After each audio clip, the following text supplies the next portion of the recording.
शेतकरी मित्रांनो, आपण आजच्या भागामध्ये पाहणार आहोत सोयाबीनच्या चांगल्या उत्पन्न देणाऱ्या व्हरायटी. शेतकरी मित्रांनो, पहिली व्हरायटी आहे ती म्हणजे GS 335 ची जवाहर नावानं प्रसिद्ध आहे.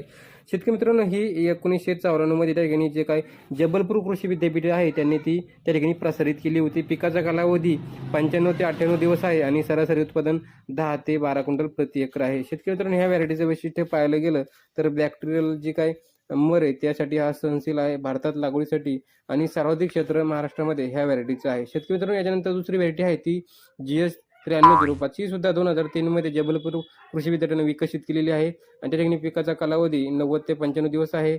8 ते 10 क्विंटल प्रति एकर ह्या व्हरायटीचं उत्पन्न आहे. रोग व किडींसाठी सहनशील आहे आणि त्या ठिकाणी जे काय लांब चिरके पान आहे आणि 4 दाण्याच्या शेंगाचे प्रमाण त्या ठिकाणी 20 ते 25% आहे. शेतकरी मित्रांनो, व्हिडिओ कसा वाटला कमेंट करून नक्की सांगा. धन्यवाद. शेतकरी मित्रांनो, आपण आजच्या भागामध्ये पाहणार आहोत सोयाबीनच्या चांगल्या उत्पन्न देणाऱ्या व्हरायटी. शेतकरी मित्रांनो, पहिली व्हरायटी आहे ती म्हणजे GS 335